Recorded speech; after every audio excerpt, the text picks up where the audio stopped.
2024 সালে যে সকল ছাত্রছাত্রীরা মাধ্যমিক পরীক্ষা দিয়েছো অথবা উচ্চ মাধ্যমিক পরীক্ষা দিয়েছো তোমাদের পরীক্ষাতে পাস নম্বর কত, প্রতিটি বিষয়ে কত নম্বর পেলে তোমরা পাস করবে, প্রজেক্টে কত নম্বর পেতে হবে, লিখিত পরীক্ষাতে কত নম্বর পেতে হবে, এই সম্পূর্ণ বিষয়টা আজকের এই ছোট্ট ভিডিওতে আলোচনা করে দেব। কাজেই ভিডিওটি একদম শেষ পর্যন্ত দেখবে।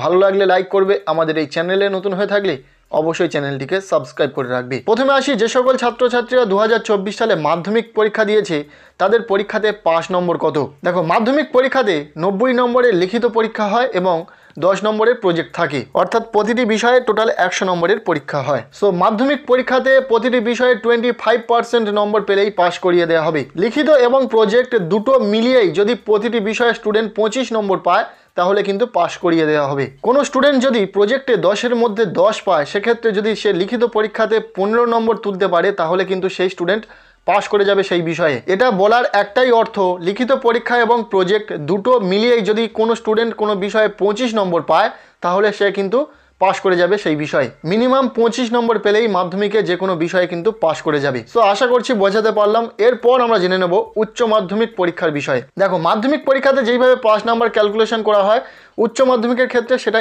একটু আলাদা। উচ্চ মাধ্যমিক পরীক্ষার ক্ষেত্রে দুরকম বিষয় রয়েছে। কিছু পরীক্ষা হয় 80 নম্বরের লিখিত পরীক্ষা এবং 20 নম্বরের প্রজেক্ট। আবার কিছু বিষয় রয়েছে, অর্থাৎ যেগুলো ল্যাব বেসড সাবজেক্ট, সেগুলোতে 70 নম্বরের লিখিত পরীক্ষা হয় এবং 30 নম্বরের প্র্যাকটিক্যাল থাকে। সো এই দুরকম বিষয়ের ক্ষেত্রে 5 নম্বরের যে ক্যালকুলেশন সেটাও একটু আলাদা। উচ্চ মাধ্যমিক পরীক্ষাতে কোনো স্টুডেন্ট কোনো বিষয়ে যদি মিনিমাম 30% নম্বর পায় তাহলে সে কিন্তু পাস করে যাবে। অর্থাৎ কোনো বিষয়ে উচ্চ মাধ্যমিক পরীক্ষাতে 30 নম্বর পেলেই পাস করিয়ে দেওয়া হবে। তবে এক্ষেত্রে বিষয়টা একটু আলাদা। লিখিত পরীক্ষাতে মিনিমাম তোমাকে 30% নম্বর পেতে হবে এবং প্রজেক্টেও তোমাদেরকে মিনিমাম 30% নম্বর পেতে হবে। যেমন যে সমস্ত বিষয়ে 80 নম্বরের লিখিত পরীক্ষা হয় এবং 20 নম্বরের প্র্যাকটিক্যাল থাকে, সেই সমস্ত বিষয়ে 80 নম্বরের লিখিত পরীক্ষাতে মিনিমাম 24 নম্বর পেতেই হবে এবং প্রজেক্টে 20 নম্বরের মধ্যে মিনিমাম 6 পেতেই হবে। টোটাল 24 + 6 = 30। এই 30 নম্বর পেলেই কোনো বিষয়ে কোনো স্টুডেন্ট কিন্তু পাস করে যাবে, যে সমস্ত বিষয়ে 80 নম্বরের লিখিত পরীক্ষা এবং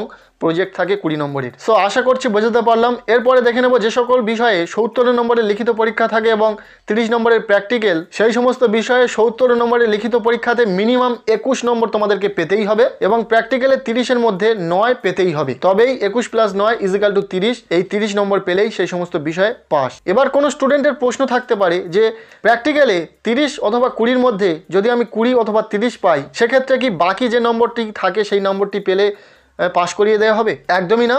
তুমি প্র্যাকটিক্যালে 30-এর মধ্যে 30 পাও না কেন বা 20-এর মধ্যে 20 পাও না কেন, সেক্ষেত্রে লিখিত পরীক্ষাতে যে সমস্ত বিষয় 80 নম্বরে লিখিত পরীক্ষা হয় সেখানে 24 তোমাকে পেতেই হবে এবং যে সকল বিষয়ে 70 নম্বরের লিখিত পরীক্ষা হয় সেখানে তোমাকে অবশ্যই 21 নম্বর পেতেই হবে। প্র্যাকটিক্যালে তুমি যাই নম্বরটা পাও না কেন, তোমাকে কিন্তু অবশ্যই 5 নম্বরটুকু লিখিত পরীক্ষাতে এইভাবে তুলতে হবে। সো আশা করছি বোঝাতে পারলাম। কেমন লাগলো ভিডিওটি অবশ্যই কমেন্টের মাধ্যমে জানাও। ভিডিওটি ভালো লেগে থাকলে লাইক করো।